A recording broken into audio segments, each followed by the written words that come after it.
ಆಕಾಶವಾಣಿ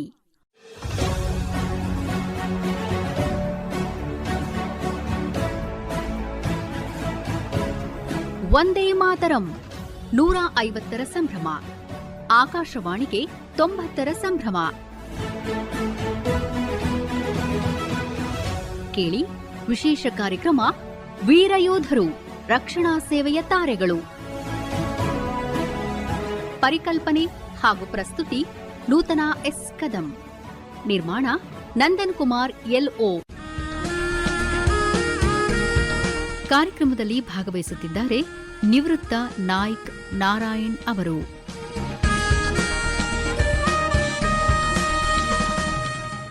ಶ್ರೋತೃಗಳೇ ನಮಸ್ಕಾರ. ಇವತ್ತಿನ ವೀರಯೋಧರು ರಕ್ಷಣಾ ಸೇವೆಯ ತಾರೆಗಳು ಕಾರ್ಯಕ್ರಮಕ್ಕೆ ನಿಮಗೆಲ್ಲ ಆತ್ಮೀಯವಾದ ಸ್ವಾಗತ. ನಾವು ಕಳೆದ ಅನೇಕ ಕಾರ್ಯಕ್ರಮಗಳಲ್ಲಿ ಸೈನ್ಯದಲ್ಲಿ ಸೇವೆ ಸಲ್ಲಿಸ್ತಾ ಇದ್ದಂಥ ಬೇರೆ ಬೇರೆ ವ್ಯಕ್ತಿಗಳ ಜೊತೆಗೆ ಭೇಟಿಯಾಗಿದ್ದೀವಿ, ಅವರ ಜೊತೆಗೆ ಮಾತನಾಡಿದ್ದೀವಿ. ಹಲವು ಬಾರಿ ಸೈನ್ಯದ ಮುಂಚೂಣಿಯಲ್ಲಿ ಇರುವಂಥವರು ಸೈನಿಕರು. ಅವರು ನಮಗೆ ಬಹಳ ಅಪರೂಪಕ್ಕೆ ಸಿಗುವಂಥವ್ರು. ಯಾವುದೇ ಒಂದು ಯುದ್ಧದಲ್ಲಿ ಅವರ ಕೊಡುಗೆ ಬಹಳ ಅಪಾರವಾಗಿರುತ್ತೆ. ಯಾಕೆಂದರೆ ಅವರು ಸೈನ್ಯ ಏನು ಅದು ಫಾರ್ವರ್ಡ್ ಅಂತ ಹೇಳ್ತಾರೆ ಸೈನ್ಯದ ಭಾಷೆಯಲ್ಲಿ. ಆ ಯುದ್ಧದ ಮುಂಚೂಣಿಯಲ್ಲಿ ಅವರೇ ಇರ್ತಾರೆ. ಅವರ ಸಾವು ನೋವು ಅಪಾರವಾಗಿರುತ್ತೆ. ಮತ್ತೆ ಯಾವುದೇ ಯುದ್ಧವನ್ನು ಗೆಲ್ಲುವಾಗ ಅವರು ಮುಂದೆ ಎಷ್ಟು ದೂರ ಹೋಗ್ತಾರೋ ಗೆಲುವು ಅಷ್ಟು ಹತ್ತಿರವಾಗಿರುತ್ತೆ. ಹಾಗೆ 1970ರಿಂದ 1986ರವರೆಗೆ ಭಾರತೀಯ ಸೇನೆಯ ಬೇರೆ ಬೇರೆ ವಿಭಾಗಗಳಲ್ಲಿ ಕೆಲಸ ಮಾಡಿ 71ರ ಯುದ್ಧದಲ್ಲೂ ಕೂಡ ಭಾಗವಹಿಸಿದಂಥ ನಾಯ್ಕ್ ನಾರಾಯಣ್ ಅವರು ಇವತ್ತು ನಮ್ಮೊಂದಿಗಿದ್ದಾರೆ. ಅವರನ್ನ ಕಾರ್ಯಕ್ರಮಕ್ಕೆ ಸ್ವಾಗತಿಸೋಣ. ಜೈ ಹಿಂದ್ ನಾಯ್ಕ್ ನಾರಾಯಣ್ ಅವರೇ. ನಮಸ್ಕಾರ. ಜೈ ಹಿಂದ್ ಮೇಡಮ್. ತುಂಬ ಸಂತೋಷ ಆಗುತ್ತೆ ಇವತ್ತು ನಮ್ಮ ಕಾರ್ಯಕ್ರಮದಲ್ಲಿ ನಿಮ್ಮನ್ನು ನೋಡೋದು. ನಾವು ಅನೇಕ ಯುದ್ಧಗಳ ಬಗ್ಗೆ ಈ ಕಾರ್ಯಕ್ರಮದಲ್ಲಿ ಮಾತನಾಡಿದ್ದೀವಿ. 1971 ಆಗಿರಬಹುದು, ಹಾಗೆ ಅನೇಕ ಕಾರ್ಯಾಚರಣೆಗಳು 1984ರ ಆಪರೇಷನ್ ಬ್ಲೂ ಸ್ಟಾರ್ ಆಗಿರಬಹುದು, ಆಮೇಲೆ ಚೈನಾ ಜೊತೆಗೆ ನಡೆದಂತ ಒಂದು ಸಂಘರ್ಷ ಆಗಿರಬಹುದು. ಹೀಗೆ ಬೇರೆ ಬೇರೆ ಸಂಘರ್ಷಗಳನ್ನ ಕುರಿತು ನಾವು ಮಾತನಾಡಿದ್ದೀವಿ ಈ ಕಾರ್ಯಕ್ರಮದಲ್ಲಿ. ಆದರೆ ಯುದ್ಧವನ್ನ ಹೀಗೆ ಮುಂಚೂಣಿಯಲ್ಲಿದ್ದು ಒಬ್ಬ ಸೈನಿಕ ನಡೆಸ್ಕೊಂಡು ಹೋಗ್ತಾನಲ್ಲ, ಅದು ಮೊದಲನೇ ಬಾರಿ ನಾವು ನಮ್ಮ ಈ ಕಾರ್ಯಕ್ರಮದಲ್ಲಿ ಮಾತನಾಡ್ತಾ ಇರೋದು. ಹಾಗಾಗಿ ನಿಮ್ಮ ಅನುಭವವನ್ನ ತಿಳ್ಕೊಳ್ಳೋದಕ್ಕೆ ನಮ್ಮ ಶ್ರೋತೃಗಳೆಲ್ಲರೂ ಕಾತರರಾಗಿದ್ದಾರೆ. ನೀವು ಹೇಗೆ ಸೈನ್ಯಕ್ಕೆ ಸೇರಿದ್ರಿ ಅಥವಾ ಸೈನ್ಯವನ್ನೇ ಸೇರಬೇಕು ಅನ್ನುವಂಥ ಒಂದು ಆಸಕ್ತಿ ಹುಟ್ಟಿದ್ದು ಹೇಗೆ? ನಾನು ಆರ್ಮಿಗೆ 1970ರಿಂದ 86ವರೆಗೂ ಸತತವಾಗಿ 16 ವರ್ಷ ಸೇವೆ ಮಾಡಿ ನಾನು ರಿಟೈರ್ಡ್ ಆಗಿದ್ದೀನಿ. ನಮ್ಮಲ್ಲೂ ದೇಶಭಕ್ತಿ ಇತ್ತು. ದೇಶಭಕ್ತಿ ಹೆಂಗ್ ಬರ್ತದೆ, ನಾನೊಂದು ರಿಪಬ್ಲಿಕ್ ಡೇ ಪೀರಿಯಡ್ನ ಅವಾಗ ಹೋಗಿ ನೋಡ್ತಾ ಇರ್ತಿದ್ದೆ. ಅಲ್ಲಿ ಸೈನಿಕರು ಡ್ರಿಲ್ ಮಾಡೋದು, ಮಾರ್ಚ್ ಮಾಡೋದು, ಡ್ರೆಸ್ಗಳು, ಡಿಸಿಪ್ಲಿನ್ ನೋಡಿ ನೋಡಿ ದೆಹಲಿದು ಈ ರೀತಿ ನಾನು ಡ್ರೆಸ್ ಹಾಕೊಂಡು ಸೇವೆ ಮಾಡಿದ್ರೆ ಹೆಂಗಿರುತ್ತೆ ಅನ್ನೋ ಯೋಚನೆ ಯಾವಾಗಲೂ ತಲೆನಲ್ಲಿ ಇರ್ತಿತ್ತು. ಆದರೆ ಅವಕಾಶ ಬಂದಿರಲಿಲ್ಲ. ಅವಕಾಶ ಬಂದಿಲ್ಲದ್ರಿಂದ ನಾವೇನು ಮಾಡೋದು, ನಮ್ಮ ಎಜುಕೇಷನ್ ತುಂಬ ಕಮ್ಮಿ ಇದ್ದರಿಂದ SSLCಗೆ ಯಾವ ಕೆಲಸ ಸಿಗ್ತಾಯಿತ್ತು ಅಂತ ಯೋಚನೆ ಮಾಡಿ ಎಲ್ಲ ಕಡೆ ಪ್ರಯತ್ನ ಪಟ್ಟು ಯಾವುದೂ ಕೆಲಸ ಸಿಗ್ತಿರ್ಲಿಲ್ಲ. ಆಗ ನಾವೇನು ಮಾಡೋದು, ನಮ್ಮ ಒಂದು ಪ್ರೈವೇಟ್ ಕೆಲಸ ಮಾಡೋ ಜಾಗದಿಂದ ಕೆಲವರು ಯುವಕರು, ಕೆಲವರು ನನಗೆ ದುಬೈನಲ್ಲಿ ಕೆಲಸ ಸಿಕ್ತು ಅಂತ ದುಬೈಗೆ ಹೋಗೋರನ್ನು ನೋಡ್ತಾ ಇದೆ. ಇನ್ನು ಕೆಲವರು ಈ ಪ್ರೈವೇಟ್ ಕೆಲಸ ಗ್ಯಾರಂಟಿ ಇಲ್ಲ, ನಾವು ಬೇರೆ ಎಲ್ಲಾದರೂ ನೋಡೋ ಅಂತ ಆರ್ಮಿಗೆ ಸೇರ್ಕೊಳ್ಳೋದನ್ನ ನೋಡ್ತಾ ಇದ್ದೆ ನಾನು. ಇವರೆಲ್ಲ ಹಿಂಗೆ ಹೋಗ್ತಾ ಇದ್ರೆ ನಾನು ಒಬ್ಬನೇ ಇಲ್ಲೇ ಉಳ್ಕೊಬಿಡ್ತೀನಿ, ನನಗೆ ಭವಿಷ್ಯ ಇಲ್ಲ, ನಾನಂದ್ರೆ ಏನಾದ್ರು ಮಾಡಬೇಕು ಅಂತ ಒಂದು ಗುಂಪಿನ ಜೊತೆ ನಾನು ಆರ್ಮಿಗೆ ಸೇರ್ಕೊಳ್ಳೋ ಅಂತ ರಿಕ್ರೂಟ್ಮೆಂಟ್ ಆಫೀಸ್ಗೆ ಹೋದೆ. ಅಲ್ಲೇನು ನಾನು ತಿಳ್ಕೊಂಡಿದ್ದ ತಪ್ಪು ತಿಳುವಳಿಕೆ ಏನಂದರೆ, ಆರ್ಮಿನಲ್ಲಿ ಯಾರು ಹೆದರ್ಕೊಂಡು ಜನ ಹೋಗಲ್ಲ, ವಾರ ಅಂತ ಹೇಳ್ಬಿಟ್ಟು ಹೋಗಲ್ಲ, ನಾನು ಹೋದ ತಕ್ಷಣ ನಾನು ಸೇರಿಸ್ಕೊಬಿಡ್ತಾರೆ ಅಂತ ತಿಳ್ಕೊಬಿಟ್ಟಿದ್ದೆ ನಾನು. ಅದು ನನ್ನ ತಪ್ಪು ಕಲ್ಪನೆ ಇತ್ತು. ಅಲ್ಲಿ ನೋಡಿದ್ರೆ 100 ಜನ ಹೆಚ್ಚು ಕಮ್ಮಿ ಬಂದಿದ್ರು. ಮೊದಲು ಫಿಸಿಕಲ್ ಟೆಸ್ಟ್ ಮಾಡ್ತಾರೆ. ಐ ಟೆಸ್ಟ್ ಇದೆಯಾ, ವೆಯ್ಟ್ ಟೆಸ್ಟ್ ಇದೆಯಾ, ಚೆಸ್ಟ್ ಎಷ್ಟು ಇದಿದೆ, ಕಣ್ಣು ಹೆಂಗೆ ಕಾಣುತ್ತೆ, ಅವೆಲ್ಲ ಟೆಸ್ಟ್ ಮಾಡಿ ಕರೆದಾಗ ಅಲ್ಲಿ ನಿಂತಿದ್ದು 100 ಜನದಲ್ಲಿ 50 ಜನ ಖಾಲಿ ಆಗ್ಬಿಟ್ರು. ಇನ್ನು 50 ಜನ ಬಾಕಿ ಉಳ್ಕೊಂಡ್ರು. 50 ಜನದಲ್ಲಿ ನಾನು ಸೆಲೆಕ್ಟ್ ಆಗಿದ್ದೆನಲ್ಲ, ಐ ಆಮ್ ಫಿಸಿಕಲಿ ಫಿಟ್ ಅಂತ ಖುಷಿ ಆಯ್ತು ನನಗೆ. ಸೊ ಇದಾದ್ಮೇಲೆ ಮತ್ತೆ ನಮ್ಮ ಎಬಿಲಿಟಿ ನೋಡ್ತಾರೆ, ನಮ್ಮ ಸ್ಟ್ರೆಂತ್ ಆರ್ಮಿಗೆ ಕರೆಕ್ಟಾಗಿ ಯೂಸ್ ಆಗುತ್ತಾ ಇಲ್ವಾ, ನನ್ನ ಎಬಿಲಿಟಿ ಎಷ್ಟಿದೆ ಅಂತ. ಮೆಂಟಲ್ ಎಬಿಲಿಟಿ ಬೇರೆ ಇರುತ್ತೆ, ಫಿಸಿಕಲ್ ಎಬಿಲಿಟಿ ಫಸ್ಟ್ ನೋಡ್ತಾರೆ. ಅವಾಗ 100 ಮೀಟರ್ ರನ್ನಿಂಗು, ಶಾರ್ಟ್ ಪುಟ್ಟು, ಲಾಂಗ್ ಪುಟ್ಟು ಇವೆಲ್ಲ ಮಾಡಿಸ್ತಾರೆ. ಅದರಲ್ಲೆಲ್ಲ ನಮ್ಮ ಯೌವನ ಇತ್ತಲ್ಲ, ಆಗ್ತಾನೆ ನಾನು 18-19 ವರ್ಷ ಚೆನ್ನಾಗಿ ಯೌವನ ಇತ್ತು, ಅದರಲ್ಲೂ ಸಕ್ಸಸ್ ಆಗ್ಬಿಟ್ಟೆ. ಅದರಲ್ಲಿ 1600 ಮೀಟರ್ ರನ್ನಿಂಗ್ನ 6 ನಿಮಿಷದಲ್ಲಿ ಓಡಬೇಕು. ಅದು ಓಡ್ ಬಂದ್ಬಿಟ್ವಿ ನಾವೆಲ್ಲ ಹಳ್ಳಿ ಮೂಲದಿಂದ ಬಂದಾರಲ್ಲ, ಚೆನ್ನಾಗಿ ಓಡೋದು, ಅದರಲ್ಲೂ ಸೆಲೆಕ್ಟ್ ಆಯ್ತು, ರನ್ನಿಂಗಲ್ಲೂ ಸೆಲೆಕ್ಟ್ ಆಯ್ತು, ಶಾರ್ಟ್ ಪುಟ್ಟ ಸಣ್ಣ ಪುಟ್ಟ ತಗೊಂಡ್ರು. ಎಲ್ಲರೂ ಸೆಲೆಕ್ಟ್ ಆದವು. 50 ಜನದಲ್ಲಿ 25 ಜನ, 25 ಮತ್ತೆ ಔಟ್ ಆದರು. ಅಂದರೆ ಅವಾಗ ನನ್ನ ಎಂತಾಯಿತು, ಆರ್ಮಿಗೆ ಸುಮ್ಗೆ ಓದೋರ್ನೆಲ್ಲ ಸೇರಿಸ್ಕೊಳ್ಳಲ್ಲ, ಅದಕ್ಕೂ ಎಲಿಜಿಬಿಲಿಟಿ ಇಂಥದ್ದೆಲ್ಲ ನನ್ನ ಹತ್ರ ಐತಲ್ಲ, ನಾನೇ ಧನ್ಯ ಅಂತ ಅದನ್ನು ಖುಷಿ ಪಟ್ಟೆ. ನನ್ನ ನಾಮೆ ಹೆಮ್ಮೆ ಪಟ್ಕೊಂಡಿದ್ದು, ನಾನೇ ಟೆಸ್ಟ್ ಮಾಡ್ಕೊಂಡಿದ್ದು. ಈ ಮೆಡಿಕಲ್ ಟೆಸ್ಟ್ ಮಾಡ್ತಾರಲ್ಲ ಹಂಗೆ ನನಗೆ ಫಿಸಿಕಲ್ ಟೆಸ್ಟ್ ಮಾಡಿದ್ದು ತುಂಬ ಖುಷಿ ಕೊಡ್ತು. ನನ್ನಲ್ಲಿ ಏನೋ ಇದೆ, ನಾನೇನೋ ಒಂದು ಸಾಧನೆ ಮಾಡೋಕ್ಕೆ ಭಗವಂತ ಈ ರೀತಿ ನನಗೆ ಸಿರಿಗೆರೆ ಕೊಟ್ಟಿದ್ದಾನೆ, ನಾನೇನಾದ್ರು ಒಂದು ಸೇವೆ ಮಾಡಲೇಬೇಕು ಅಂತದಾಗ 100 ಮಾರ್ಕ್ ಟೆಸ್ಟ್ ತಗೊಂಡ್ರು. ಅದರಲ್ಲೂ ಕೂಡ ನಾನು SSLC ಬರೀತಿರೋದು ಭಯ ಆಗ್ತಿತ್ತು, ಅದರಲ್ಲೂ ಪಾಸ್ ಆಯಿತು. ಅವಾಗ ಸೆಲೆಕ್ಟ್ ಆದ್ವಿ ನಾವು. 100ರಲ್ಲಿ ಒಂದು 10-12 ಜನ ಮಾತ್ರ ಸೆಲೆಕ್ಟ್ ಆದೋ. ನನಗೆ ಖುಷಿ ಆಯಿತು. ನನಗೆ ಇಷ್ಟೊಂದು ಎಬಿಲಿಟಿ ಇದೆ ಅಂದರೆ ನಾನು ಸೇವೆ ಮಾಡಲೇಬೇಕು. ಮತ್ತೆ ತಂದೆ ತಾಯಿದ್ ಬಿಟ್ಟು ಹೋಗೋಕ್ಕೆ ಹಿಂಗೆ ಕಷ್ಟ ಅಂತಿದ್ದು. ನಾನು ಟೈಮ್ ತೊಗೊಂಡೆ. ಇವತ್ತೇ ಹೋಗ್ತೀರಾ, ಈಗಲೇ ರೀ ನಾನು ಟ್ರೈನ್ ಪಾಸ್ ರೆಡಿ ಮಾಡಿ ಕಳಿಸ್ಕೊಡ್ತೀನಿ ಅಂದರು. ಇಲ್ಲ ನನಗೆ ಸ್ವಲ್ಪ ಟೈಮ್ ಕೊಡಬೇಕು ಹಾಗೆ ಅಂದರು. ಅವ್ರು ಹೇಳಿದ್ರು, ನೀನು ಟೈಮ್ ತೊಗೊಂಡ್ರೆ ನಿನ್ನ ಸೀನಿಯಾರಿಟಿ ಹೋಗ್ಬಿಡುತ್ತೆ, ನಿನ್ನ ರ್ಯಾಂಕ್ ಇವತ್ತು ಸಿಗೋದು ನೆಕ್ಸ್ಟ್ ಡೇಟ್ ಕೊಡುತ್ತೆ, ಮನಸ್ಸು ಮಾಡಿ ಬಂದ್ಬಿಟ್ಟಿದೆ, ಈಗಲೇ ಹೊಂಟ್ಬಿಡಂದ್ರು. ನಾನು ಮನೆಗೆ ಹೇಳಿಲ್ಲ ಅಂತ ಹೇಳಿದೆ. ಮನೆಗೆ ನಾವು ಹೇಳ್ಕೊತೀವಿ, ಅಡ್ರೆಸ್ ಕೊಡು, ನೀವು ಹೊಂಟ್ಬಿಡು ನೀನು ಸೀದಾ ಅಂತ ಹೇಳಿದ್ರು. ಧೈರ್ಯ ಮಾಡಿ ನಾನು ಒಪ್ಕೊಬಿಟ್ಟೆ. ನಮಗೇನು ಗೊತ್ತಿಲ್ಲ ಏನು ಟ್ರೈನಿಂಗ್ ಮಾಡ್ತಾರೋ ಯಾವ ಥರ ಅಂದ್ಬಿಟ್ಟು ನಮಗೆ ಸಿಕಂದ್ರಾಬಾದ್ ಟ್ರೈನಿಂಗ್ ಕಳಿಸಿದ್ರು. ಆ ಸಿಕಂದ್ರಾಬಾದ್ ನಾವು ಹೊಸ್ದಾಗಿ ನೋಡಿಲ್ಲ, ಏನಿಲ್ಲ, ಎಲ್ಲ ಟ್ರೈನ್ ಟಿಕೆಟ್ ಎಲ್ಲ ಸರ್ಕಾರದವ್ರೆ ಫ್ರೀಯಾಗಿ ಕೊಟ್ಟಿದ್ರು. ಸಿಕಂದ್ರಾಬಾದ್ ಟ್ರೈನಿಂಗ್ ಕೊಟ್ಟರು. ಅಲ್ಲಿ AOC ಅಂತ ಸೆಲೆಕ್ಟ್ ಮಾಡ್ತಾರೆ. ನಾವು ಆರ್ಮಿ ಅಂದರೆ ಸುಮ್ಮನೆ ಒಂದು ಆರ್ಮಿ ಅಂತ ಮಾತು ತಿಳ್ಕೊಂಡಿದ್ದು. ಅಲ್ಲಿ ಹೋದ್ಮೇಲೆ ಗೊತ್ತಾಗಿದ್ದು ಎಂಥ ದೊಡ್ಡ ವಿಶಾಲವಾದ ಜಗತ್ತು, ಎಷ್ಟೊಂದು ಡಿಫ್ರೆಂಟ್ ಡಿಪಾರ್ಟ್ಮೆಂಟ್ಗಳಿದೆ, ಎಷ್ಟೊಂದು ಕೋರ್ಸ್ಗಳಿವೆ, AMC, AOC, EME, ಹಾಟ್ಲರಿ, ಸಿಗ್ನಲ್, ಇಂಥ ಬೇಕಾದ ಡಿವಿಷನ್ ಇದೆ. ಅಲ್ಲಿ ಹೋದ್ಮೇಲೆ ಇದರೆಲ್ಲ ಜ್ಞಾನ ನಮ್ಗೆ ಗೊತ್ತಾಗಿತ್ತು. ಆಮೇಲೆ ಅಲ್ಲಿ ಮೇಡಮ್ 6 ತಿಂಗಳು ಫಿಸಿಕಲ್ ಟ್ರೈನಿಂಗು. ಎಷ್ಟೊಂದು ಹಾಡು ನಮ್ಗೆ ಗೊತ್ತೇ ಇಲ್ಲ. ಅದಕ್ಕೆ ಮುಂಚೆ ನಾನು ಹೇಳ್ತೀನಿ, ಭಾಷೆ ಬಗ್ಗೆ ಪ್ರಾಬ್ಲಮ್, ನಮ್ಗೆ ಕನ್ನಡ ಬಿಟ್ಟು ಏನೂ ಗೊತ್ತಿರಲಿಲ್ಲ. ಅಲ್ಲಿ ಇಡೀ ದೇಶದ ಎಲ್ಲ ಜನಗಳು ಬಂದು ಒಂದು ಕಡೆ ಸೇರ್ಕೋತಾರೆ, ಎಲ್ಲ ಜನಗಳು ಒಂದು ಕಡೆ ಸೇರಿರ್ತಾರೆ. ಆವಾಗ ಅಲ್ಲಿ ನೋಡಿದ್ರೆ ಕಾಮನ್ ಆಗಿ ಎಲ್ಲ ಹಿಂದಿ ಮಾತಾಡ್ತಾರೆ. ನಮ್ಗೆ ಹಿಂದಿ ಅಷ್ಟು ಚೆನ್ನಾಗಿ ಗೊತ್ತಿರಲಿಲ್ಲ. ಆಮೇಲೆ ನಾವು ಹಿಂದಿ ಕಲಿಯೋಣ ಅಂತ ಪ್ರಯತ್ನ ಪಟ್ಕೊಂಡು ವಿತಿನ್ 6 ಮಂತಲ್ಲಿ ನಮ್ಗೆ ಹಿಂದಿ ಚೆನ್ನಾಗಿ ಬಂದ್ಬಿಡ್ತು. ನಮ್ಗೆ ಗೊತ್ತಾಯ್ತು, ಹಿಂದಿ ಕಲಿತು ಇಡೀ ದೇಶನೇ ಸುತ್ಕೊಂಡು ಆರಾಮಾಗಿ ಎಲ್ಲಿ ಬೇಕಾದ್ರೂ ನಾವು ಜೀವನ ಮಾಡ್ಬೋದು ಅಂತ ಒಂದು ಜ್ಞಾನ ಬಂತು ನನಗೆ. 6 ತಿಂಗಳು ಬೇಸಿಕ್ ಟೈಮ್ ಎಷ್ಟು ಕಷ್ಟ ಇತ್ತು ಅಂತ ಮೇಡಮ್. ಬೆಳಿಗ್ಗೆ 5:30 ಬಸಿದ್ರೆ ಮೇಡಮ್, ಸಾಯಂಕಾಲ 8 ಗಂಟೆವರೆಗೂ ಫಿಸಿಕಲೇ. ಅಲ್ಲಿ ಬೇರೆ ಏನೂ ಇಲ್ಲ, ಮೆಂಟಲ್ ಗಂಟೆನೇ ಇಲ್ಲ. ಸಿಕ್ಕಾಪಟ್ಟೆ ಬಿಸಿಲು ಬೇರೆ, ಅಲ್ಲಿ ಬಿಸಿಲು ಬೇರೆ, ಬರೀ ರನ್ನಿಂಗು, ಜಾಗಿಂಗು, ಹೈ ಜಂಪ್ ಮಾಡೋದು, ಲಾಂಗ್ ಜಂಪ್ ಮಾಡೋದು, ರೋಪ್ ಎಕ್ಸಸೈಸ್ಗಳು, ಮರ ಹತ್ತೋದು, ಇವೆಲ್ಲ ಫಿಸಿಕಲ್ ಟ್ರೈನಿಂಗ್ ಹಾರ್ಡಾಗಿ ಮಾಡಿಸ್ಬಿಟ್ರು ನಮಗೆ. ಆದರೂ 6 ತಿಂಗಳಲ್ವಾ, ಮುಗಿಸ್ಬಿಡೋಣ ಬೇಗ. 6 ತಿಂಗಳು ಮುಗಿಸ್ಕೊಂಡ್ರೆ 2 ತಿಂಗಳು ರಜಾ ಸಿಗುತ್ತೆ ಅಂತ ಬೇರೆ ಹೇಳ್ಬಿಟ್ಟಿದ್ರು. ಹಾಗಾಗಿ ಹೆಂಗೋ ಮಾಡಿ ಮನಸ್ಸು ಮಾಡಿ ಮುಗಿಸ್ಬಿಟ್ಟೆ. ನನಗೆ ಎಲ್ಲದರಲ್ಲೂ ಫಸ್ಟ್ ಬರಬೇಕು ಅಂತ ಒಂದು ಸ್ಪೋರ್ಟಿವ್ ನನ್ನಲ್ಲಿತ್ತು, ಎಲ್ಲರೂ ಫಸ್ಟ್ ಬರಬೇಕು ಅಂತ. ಅದೇ ಥರ ಎಲ್ಲ ಫಿಸಿಕಲಲ್ಲೂ ಫಸ್ಟೇ ಬರ್ತಾ ಇದ್ದೀನಿ ನಾನು. ಎಷ್ಟು ಫಿಸಿಕಲಿ ನಾನು ಇನ್ವಾಲ್ವ್ ಆಗ್ಬಿಟ್ಟಿದ್ದೀನಿ ಅಂದರೆ, ಎಲ್ಲರಿಗಿಂತ ಫಸ್ಟ್ ಬರೋದೊಂದು, ಫಸ್ಟ್ ಪ್ರೈಸ್ ತೊಗೊಳ್ಳೋದೊಂದು ಹುಮ್ಮಸ್ಸು ಬಂದ್ಬಿಡ್ತು ನನಗೆ. ಸೊ ಎಲ್ಲ ಆಯಿತು, ಎಲ್ಲದರಲ್ಲೂ ಫಸ್ಟೇ ಬರ್ತಿದೆ. ಒಂದು ಸರಿ ಲಾಸ್ಟು ಇನ್ನೇನು ನಮಗೆ ಇವತ್ತೇ ಕೊನೆ ಟೆಸ್ಟು, ಇಲ್ಲಿಂದ ಬಿಡುಗಡೆ ಆದಮೇಲೆ ನಮಗಿನ್ನೇನು ಕೆಲಸ ಎಲ್ಲ ಈಸಿಯಾಗಿ ಯೂನಿಫಾರ್ಮ್ ಹಾಕ್ಕೊಂಡು ಪೋಸ್ಟಿಂಗ್ ಕೊಡ್ತಾರೆ, ಅಲ್ಲಿ ಆರಾಮಾಗಿರ್ಬೋದು. ಈ ಥರ ಫಿಸಿಕಲ್ ಇಲ್ಲ ಅನ್ನೋದು ಮನವರಿಕೆ ಆಯಿತು. ಇದೊಂದು ಫಸ್ಟ್ ಬಂದುಬಿಟ್ರೆ ನಮ್ಗೆ ಒಳ್ಳೆ ಪ್ರಮೋಷನ್ ಸಿಗುತ್ತೆ ಅಂತೇಳಿ ಅಲ್ಲೊಂದು ಟೆಸ್ಟ್ ಇತ್ತು ಮೇಡಮ್. ಅದು ಏನು ಟೆಸ್ಟ್ ಅಂದರೆ ವಾರ್ PT ಟೆಸ್ಟ್ ಅಂತ. ವಾರ್ನಲ್ಲಿ ಹೆಂಗೆ ಆರ್ಮ್ಸ್ ಆ್ಯಂಡ್ ಆಮ್ನೇಷನ್ಸು ಇಕ್ವಿಪ್ಮೆಂಟು ಕಟ್ಕೊಂಡು ನಾವು 60 kg ಇದ್ದರೆ ಅದಿನ್ನೊಂದು 50 kg ಎಕ್ಸ್ಟ್ರಾ ಕಟ್ಕೋಬೇಕು. ಫಿಗರ್ ಆಫ್ 8 ಅಂತ ಹಾಕಿರ್ತಾರೆ, ಹಿಂದೆಗಡೆ ಪ್ಯಾಕ್ ಮಾಡಿರ್ತಾರೆ. ಶೂ ಇರ್ತದೆ, ಗನ್ ಇರ್ತದೆ, ಫುಡ್ ಇರ್ತದೆ, ವಾಟರ್ ಬಾಟ್ಲ್ ಇರ್ತದೆ. ಅದನ್ನೆಲ್ಲ ಕಟ್ಕೊಂಡು ಸಿಕಂದ್ರಾಬಾದ್ 1 ರೌಂಡ್ ಸುತ್ಕೊ ಬರಬೇಕು. ಪಬ್ಲಿಕಲ್ಲಿ ರನ್ನಿಂಗಲ್ಲಿ ಬರಬೇಕು. ಅದರಲ್ಲಿ ಯಾರು ಫಸ್ಟ್ 3 ಬರ್ತಾರೋ ಅವ್ರು ಒಳ್ಳೆ ಕಡೆ ಪೋಸ್ಟಿಂಗು.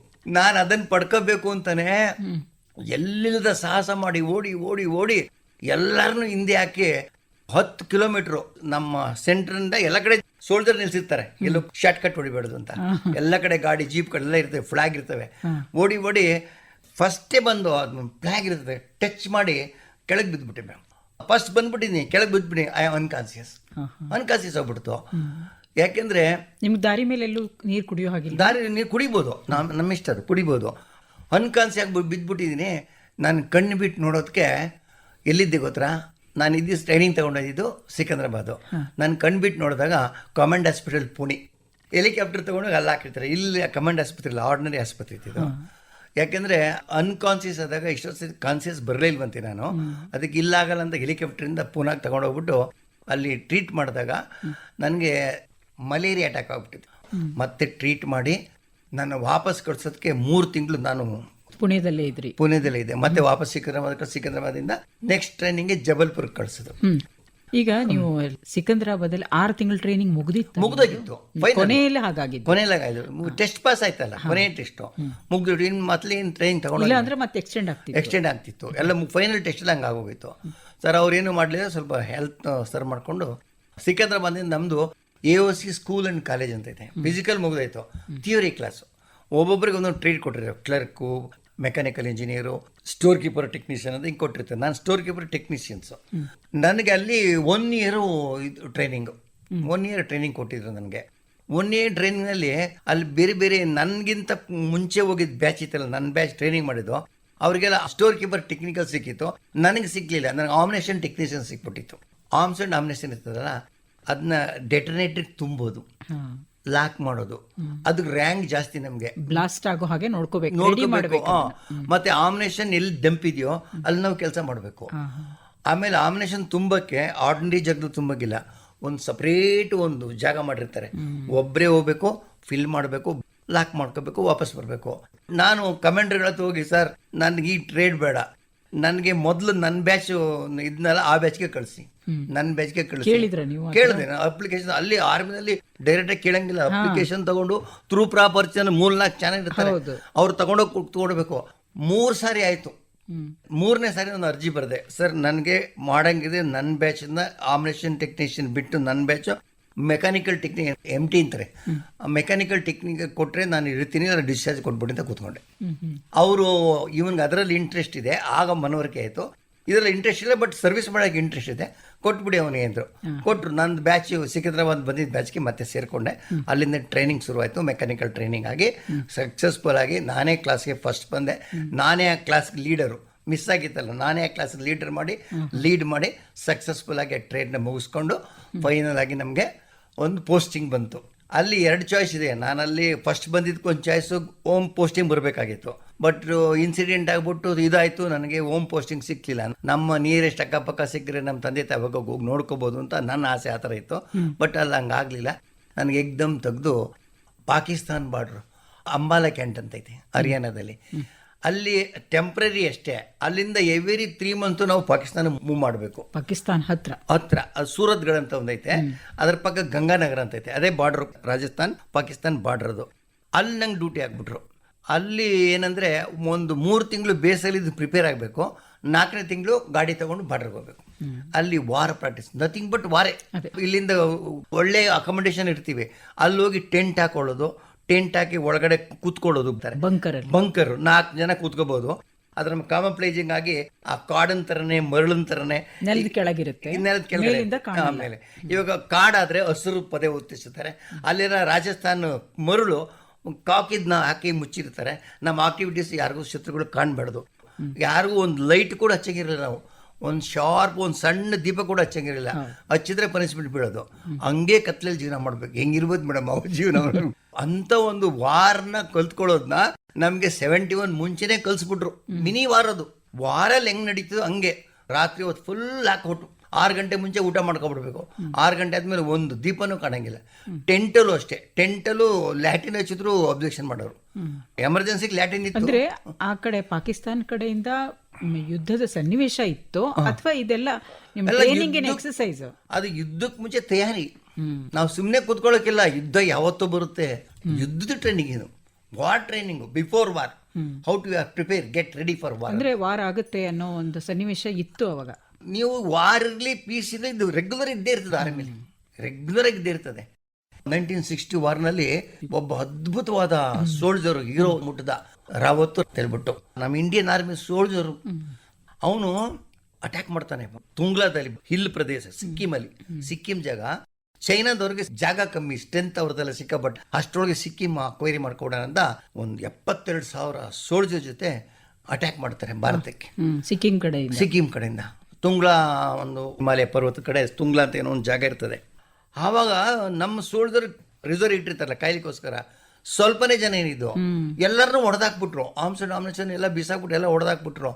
ನಮ್ಮ ಕಮಾಂಡ್ರು ಕೇಳ್ತಾರೆ, ನೀವೆಲ್ಲ ವಾಪಸ್ ಬಂದ್ರಪ್ಪ, ನಾವು ವಾರ್ ಮಾಡೋಕ್ಕಾಗಲ್ಲ, ನಮ್ಮ ಹತ್ರ ದಾರಿ ಸಿಕ್ಕಿಲ್ಲ, ನಮ್ಮ ಹತ್ರ ಆಮ್ಸನ್ ಇಲ್ಲ, ಅವ್ರ ಟ್ರೂಪ್ ಜಾಸ್ತಿ ಇದೆ, ನೀವೆಲ್ಲ ವಾಪಸ್ ಬಂದ್ಬಿಡಿ ಅಂತ ಹೇಳ್ತಾರೆ. ಅವಾಗ ಎಲ್ಲ ವಾಪಸ್ ಬರ್ತಾರೆ, ಕೆಲವರು ಸುತ್ತೋಗ್ಬಿಡ್ತಾರೆ. ಒಂದು 3 ಜನ ಸೋಲ್ಜರು ನಾವು ವಾಪಸ್ ಬರೋದು ಹಠ ಹಿಡಿದ್ಬಿಡ್ತಾರೆ. ಅವನೇ ಒಬ್ಬ ಮೊದಲನೇದು ರಾವತ್ ಅಂತ ಇದ್ದವನು, ಇನ್ನೊಬ್ಬ ಜೋಗೀಂದ್ರ ಅಂತ ಇದ್ದ. ಬರಲ್ಲ ಅಂತ ಹೇಳ್ಬಿಟ್ರು. ಯಾಕೆ ಬರಲ್ಲ ಅಂತ ಹೇಳಿದ್ರೆ, ನೋಡಿ ನಾವು ಪ್ರಮಾಣ ವಚನ ಮಾಡಿದೀವಲ್ಲ, ಈ ದೇಶಕ್ಕೆ ಎಂಥದೇ ಆಪತ್ತು ಬರಲಿ, ಏನೇ ಆಗಿರಲಿ, ನಮ್ಮ ಪ್ರಾಣ ಹೋಗೋವರೆಗೂ ನಾವು ಈ ದೇಶಕ್ಕೋಸ್ಕರ ಹೋರಾಡೈತಿ ಅಂತ ಪ್ರಮಾಣ ವಚನ ಸ್ವೀಕಾರ ಮಾಡಿದ್ದೀನಿ. ಅದು ಸುಳ್ಳಾಗುತ್ತೆ. ನೀವು ಹೋಗಿ ನಾನೇ ಯುದ್ಧ ಮಾಡ್ತೀನಿ ಅಂತ ಹೇಳಿ 3 ಜನ ಅಲ್ಲೇ ಉಳ್ಕೊಂಡ್ಬಿಟ್ರೆ ಮಾಡ್ಕೊಂಡು. ಎಂಥ ಅದ್ಭುತವಾದ ಸೋಲ್ಜರ್ ನೋಡಿ. 72,000 ಇಲ್ಲಿ 3 ಜನ ಇಲ್ಲಿ. ನಮ್ಮ ಇಂಡಿಯನ್ ಸೋಲ್ಜರ್ ಸತ್ತಿದ್ರಲ್ಲ, ಅವ್ರದೇ ಆರ್ಮ್ಸ್ ನಾಮಿನೇಷನ್ ಗ್ರೆನೇಟ್ ಎಲ್ಲ ಒತ್ಕೊಂಡೋಗಿ ಒಂದು ಬೆಟ್ಟದ ಮರೆಯಲ್ಲಿ ನಿಂತ್ಕೊಂಡು ಆ 3 ಜನನು ಫೈಟ್ ಮಾಡ್ತಾರೆ. 3 ಬೆಟ್ಟ 1 2 3 3 ಜನನು ಫೈರ್ ಮಾಡ್ತಾರೆ. ಇವ್ರಿಗೇನು ಇದಾಯ್ತದೆ ಹೇಳಿ, ತುಂಬಾ ಜನ ಇದ್ದಾರೆ. ಇಲ್ಲಿಂದ ಅಲ್ಲಿವರೆಗೂ ಸೋಲ್ಜರ್ ಇದ್ದಾರೆ, ಸಡನ್ ಆಗಿ ಅಟ್ಯಾಕ್ ಮಾಡಕ್ ಆಗಲ್ಲ ಅಂತ ಅವ್ರು ತಿಳ್ಕೊಂಡಿರ್ತಾರೆ. ಆಮೇಲೆ ಅಲ್ಲಿ ಅವ್ರ ಸಹಾಯ ಮಾಡಕ್ಕೆ ಇಬ್ರು ಹೆಣ್ಮಕ್ಳು ಇರ್ತಾರೆ. ಅದೇ ಊರ್ನ ಕುರಿ ಕಾಯೋ ಹೆಣ್ಮಕ್ಳು ಅಂತೆ ಆ ಊರ್ನ. ಅವರು ನಮ್ಮ ಇಂಡಿಯನ್ ಸೋಲ್ಜರ್ಗೆ ನಮಗೋಸ್ಕರ ಫೈಟ್ ಮಾಡ್ತಾರೆ ಅಂತ ಅವ್ರಿಗೆ ಫುಡ್ ತೊಗೊಂಡೋಗಿ ಕೊಡೋದು, ಆರ್ಮ್ಸ್ ನಾಮಿನೇಷನ್ ತೊಗೊಂಡೋಗಿ ಕೊಡೋದು ಎಲ್ಲ ಮಾಡ್ತಿರ್ತಾರೆ ಸೋಲ್ಜರ್ಗೆ. ಆಮೇಲೆ ಆ 3 ಜನದಲ್ಲಿ ಹೆಂಗೋ ಮಾಡಿ ಒಂದಿಬ್ಬರು ಸುತ್ತೋಗ್ಬಿಡ್ತಾರೆ. ಒಬ್ಬ ಹೀರೋ ಉಳ್ಕೋತಾನೆ. ಅವನಿಗೆ ಈ ಹುಡುಗಿರ್ಗೆ ಫುಡ್ ಸಪ್ಲೈ ಮಾಡಬೇಕಾದ್ರೆ ಚೈನಾದವ್ರಿಗೆ ಸಿಕ್ಕಾಕ್ಬಿಡ್ತಾರೆ. ಅವನೇನು ಮಾಡ್ತಾನೆ, ಅದಕ್ಕೆ ಮುಂಚೆ ಸಿಕ್ಕಾಕೊಳ್ಳೋದಕ್ಕೆ ಮುಂಚೆ ಏನು ಮಾಡ್ತಿರ್ತಾನೆ, ಅವರಿಬ್ಬರು ಹೋಗ್ಬಿಟ್ರಲ್ಲ, ಇವ್ರನ್ನ ಹೆಂಗೆ ಕಂಟ್ರೋಲ್ ಮಾಡಬೇಕು ಅಂತ ಆರ್ಮ್ಸ್ ಅಂಡ್ ನಾಮಿನೇಷನ್ ತೊಗೊಂಡು ಒಂದು ಕಡೆ ಇಲ್ಲಿ ಬಂದು ಫೈರ್ ಮಾಡ್ತಾನೆ, ಮತ್ತೆ ಇನ್ನೊಂದು ಕಡೆ ಹೋಗಿ ಮಾಡಿ ಅಲ್ಲಿಂದ ಬಗ್ಕೊಂಡೋಗಿ ಇನ್ನೊಂದು ಕಡೆ ಫೈರ್ ಮಾಡ್ತಾನೆ, ಸೆಂಟ್ರ್ ಬಂದು ಫೈರ್ ಮಾಡ್ತಾನೆ. ಅವ್ರಿಗೇನು ನಂಬಿಕೆ ಹುಟ್ಟಿಸ್ತಾನೆ ಅಂದರೆ, ಇಲ್ಲಿಂದ ಅಲ್ಲಿವರೆಗೂ ಪೂರ್ತಿ ಇಂಡಿಯನ್ ಸೋಲ್ಜರ್ ಇದೆ, ನಾವು ಮೂವ್ ಮಾಡಬೇಡಿ ಅಂತ. ಅವನು ಒಬ್ಬನೇ 72 ಗಂಟೆ ಅಂದರೆ 3 ಡೇಸು ಹೋಲ್ಡ್ ಮಾಡಿದಂತೆ.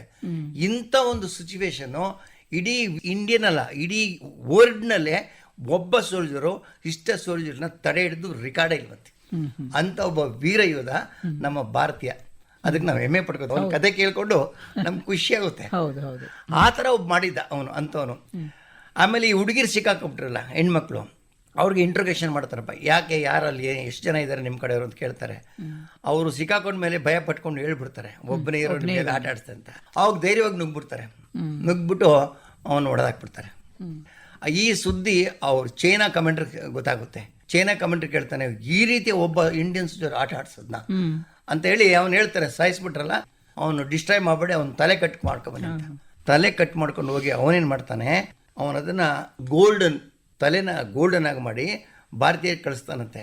ಈ ಥರ ಒಬ್ಬ ಸೋಲ್ಜರ್ ನಮ್ಮ ಹತ್ರ ಇದ್ದಿದ್ರೆ ಇಷ್ಟೊತ್ತಿಗೆ ಇಂಡಿಯಾ ಗೆದ್ದುಬಿಡ್ತಿದ್ವು ಅಂತ. ಆಗ ನೋಡಿ ಅವನ್ನ ತಗೊಬಂದು ಹರಿವಾಗಿ ಅವನ ಸ್ಟೋರಿನ ಒಂದು ದೊಡ್ಡದಾಗಿ ಕತೆ ಬರೆದು ಒಂದು ಬಾರ್ಡ್ರ್ನಲ್ಲಿ ಒಂದು ದೇವಸ್ಥಾನ ಕಟ್ಟಿ, ಈಗಲೂ ಕೂಡ ಆ ಸೋಲ್ಜರ್ಗೆ ಅವ್ನು ಸತ್ತೋದ್ರೂ ಕೂಡ ಅವ್ನ ಲೈಫ್ನಲ್ಲಿ ಎಷ್ಟು ವರ್ಷ ಸರ್ವಿಸ್ ಮಾಡ್ತಿದ್ದ ಅಷ್ಟು ವರ್ಷ ಪೇಮೆಂಟ್ ಕೊಟ್ಟಿದ್ದಾರೆ. ಅವ್ನ ಲೈಫ್ನಲ್ಲಿ ಎಷ್ಟು ವರ್ಷ ಅವನು ಇರ್ತಿದ್ದ ಅಷ್ಟು ವರ್ಷ ಕಂಡ ಪೆನ್ಷನ್ ಕೊಟ್ಟಿದ್ದಾರೆ.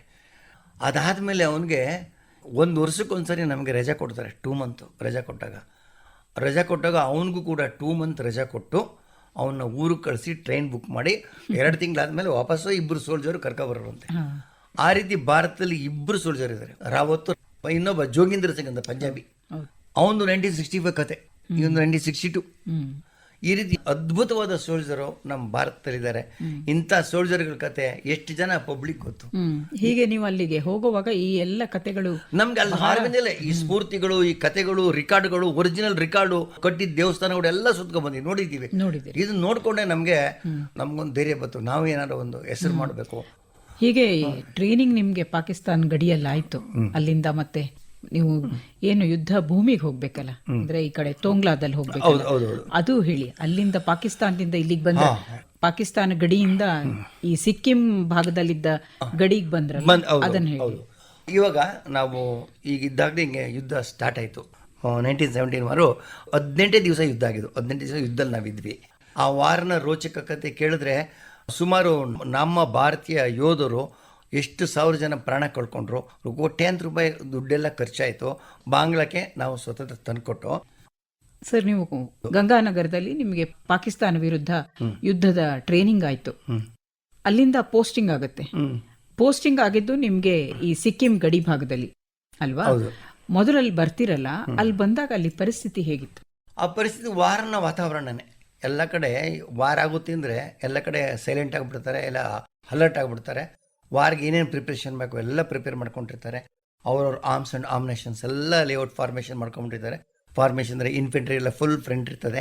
ಇಂಟೆಲಿಜೆನ್ಸ್ಗಳು ಮುಂದೆಯಿಂದ ಮೆಸೇಜ್ ಕೊಡ್ತಿರ್ತಾರೆ, ಸಿಗ್ನಲ್ಗಳಿರ್ತಾರೆ, ಎಲ್ಲ ಆಟ್ಲರಿ ಟ್ಯಾಂಕ್ಗಳೆಲ್ಲ ಮೇಲ್ಗಡೆಯಿಂದ ಫೈರ್ ಮಾಡಿ ಇವ್ರಿಗೆ ಮಾಡ್ಕೊಂಡಿರ್ತಾರೆ, ಸಪೋರ್ಟ್ ಮಾಡ್ಕೊಂಡಿರ್ತಾರೆ. ಅದೇ ನಮ್ದು ಆರ್ಮ್ಸ್ ಅಂಡ್ ಆಮ್ನೇಷನ್ಸ್, ನಾವು ಬ್ಯಾಕ್ವರ್ಡ್ ಅವ್ರ ಹಿಂದೆನೇ ಇರ್ತೀವಿ, ಇನ್ಫೆಂಟ್ರಿ ಮೂವ್ ಆಗ್ತಾ ಇರ್ತದೆ. ಆ ಮೂವ್ ಆದಂಗೆ ನಾವು ಅವ್ರ ಜೊತೆ ಮೂವ್ ಆಗ್ತಿರ್ತೀವಿ.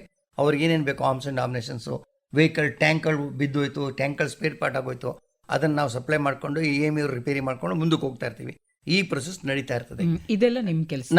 ನಮ್ಮ ಕೆಲಸ ಮುಖ್ಯವಾಗಿ ಅಲ್ಲಿ ನೀವು ಏನೇನು ನಮ್ದು ಆರ್ಮ್ಸ್ ಅಂಡ್ ಆರ್ಮೇಷನ್ ಅಂದ್ರೆ ಯಾವುದು ವಾರ್ಗೆ ಯೂಸ್ ಮಾಡ್ತಾರೋ ಇನ್ಸ್ಟ್ರೂಮೆಂಟ್ಸ್ಗಳು, ಆರ್ಮ್ಸ್ಗಳು, MMG, LMG, ಆರ್ಟಿಲರಿ ಟ್ಯಾಂಕ್ಗಳು, SLR ಗನ್ಗಳು, 7.62 ಗನ್ಗಳು, ಇವೆಲ್ಲ ಗನ್ಗಳನ್ನ ನಾವೇ ಸಪ್ಲೈ ಮಾಡ್ತದೆ. ನಮ್ಮ ಹತ್ರನೇ ಸ್ಟಾಕ್ ಇರ್ತದೆ. ಎಲ್ಲೆಲ್ಲಿ ಏನೇನು ಬೇಕೋ ಅವ್ರ ರಿಕ್ವೈರ್ಮೆಂಟ್ ಪ್ರಕಾರ ಎಲ್ಲರಿಗೂ ಸಪ್ಲೈ ಮಾಡ್ತೀವಿ. ಆಮೇಲೆ ರಿಪೇರಿ ಕೂಡ EMI ಅವ್ರು ಮಾಡ್ತಾರೆ, ಆರ್ಮ್ಸ್ ಅಂಡ್ ಆಮ್ನೇಷನ್ ರಿಪೇರಿ ಅವ್ರು ಮಾಡ್ತಾರೆ. ಅವ್ರು ಮಾಡ್ಕೊಂಡಿರ್ತಾರೆ, ನಾವು ಸಪ್ಲೈ ಮಾಡ್ತಿರ್ತೀವಿ. ಈ ರೀತಿ ಯಾವುದು ಏನು ಕಮ್ಮಿ ಆಗ್ದಂಗೆ, ಯುದ್ಧಕ್ಕೆ ಯಾವುದು ಏನು ಕಮ್ಮಿ ಆಗ್ದಂಗೆ ಸಪ್ಲೈ ಮಾಡ್ಕೊಂಡು ನಾವು ಮುಂದೆ ಹೋಗ್ತಾ ಇರ್ತೀವಿ. ಆದರೆ ನಮ್ಮ ರಕ್ಷಣೆಗೆ ನಮಗೂ ಕೂಡ ಒಂದು ಆರ್ಮ್ಸ್ ಕೊಟ್ಟಿರ್ತಾರೆ ಯೂಸ್ ಮಾಡೋಕ್ಕೆ. ಅದನ್ನು ಕೂಡ ನಾವು ನಮ್ಮ ಸ್ವಂತ ರಕ್ಷಣೆಗೆ, ನಮ್ಗೆ ಯಾರಾದರೂ ಅಟ್ಯಾಕ್ ಮಾಡಿದಾಗ ನಾವು ಕೂಡ ಅದನ್ನ ಇಟ್ಕೊಂಡು ರಕ್ಷಣೆ ಮಾಡ್ಕೊಂಡು ಮುಂದೆ ಹೋಗ್ತಾ ಇರ್ತೀವಿ. ಆ ಬಾಂಬಿಂಗ್ ಇದು ಮೇಲ್ಗಡೆಯಿಂದ ಬಂದು ಬೀಳೋ ಅವೆಲ್ಲ ನಮ್ಮ ಲೆಕ್ಕಕ್ಕಿಲ್ಲ. ಅಡಿಷನಲ್ ಹತ್ರ ಬಂದಾಗ ನಮಗೊಂದು ಆರ್ಮ್ಸ್ ಇರ್ತದೆ, ಅದನ್ನ ಯೂಸ್ ಮಾಡ್ಕೋತೀವಿ. ಗ್ರೆನೇಡ್ಗಳಿರ್ತವೆ, ಅದನ್ನ ಯೂಸ್ ಮಾಡ್ಕೋತೀವಿ. ಈ ರೀತಿ ಮಾಡ್ಕೊಂಡು ನಾವು ಆ ವಾರಲ್ಲಿ ಪಾರ್ಟಿಸಿಪೇಟ್ ಮಾಡಿ. ಅಂದ್ರೆ ನಿಮ್ಗೂ ಗ್ರೆನೇಡ್ ಬಳಸೋದು ಎಲ್ಲ ಟ್ರೈನಿಂಗ್ ಎಲ್ಲರಿಗೂ. Not myself, those are entered in army, those were they get the training and wear the uniform. Each and every soldier have a knowledge of a grenades and arms and ammunitions. ಪ್ರತಿಯೊಬ್ಬರು ಯಾವ ರೀತಿ arms and ammunition use ಮಾಡ್ಬೋದು, ಯಾವ ರೀತಿ ಗುರಿ ಕೊಲ್ಲಬಹುದು, ಪ್ರತಿಯೊಂದನ್ನು ಎಲ್ಲ ಕಲಿಸಿರ್ತಾರೆ. ನಾಯ್ಕ್ ನಾರಾಯಣ್ ಅವರೇ, ನಾವು ಇನ್ನೂ ಹೆಚ್ಚು ವಿಷಯವನ್ನ ನಿಮ್ಮೊಂದಿಗೆ ಮಾತನಾಡ್ತಾ ತಿಳಿದುಕೊಳ್ಬೇಕು.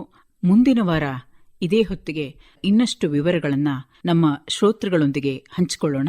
ಮುಂದಿನ ಕಾರ್ಯಕ್ರಮದಲ್ಲಿ ಬರುವ ಶುಕ್ರವಾರ ಭೇಟಿಯಾಗೋಣ. ಜೈ ಹಿಂದ್ ಸರ್.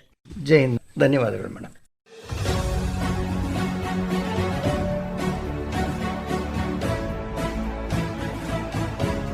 ಇದುವರೆಗೆ ವಂದೇ ಮಾತರಂ 150ರ ಸಂಭ್ರಮ, ಆಕಾಶವಾಣಿಗೆ 90ರ ಸಂಭ್ರಮ. ಈ ಸಂದರ್ಭದಲ್ಲಿ ವೀರಯೋಧರು, ರಕ್ಷಣಾ ಸೇವೆಯ ತಾರೆಗಳು ವಿಶೇಷ ಕಾರ್ಯಕ್ರಮ ಕೇಳಿದಿರಿ.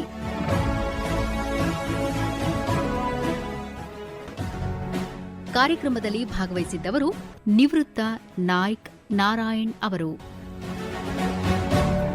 ಪರಿಕಲ್ಪನೆ ಹಾಗೂ ಪ್ರಸ್ತುತಿ ನೂತನ ಎಸ್ ಕದಂ.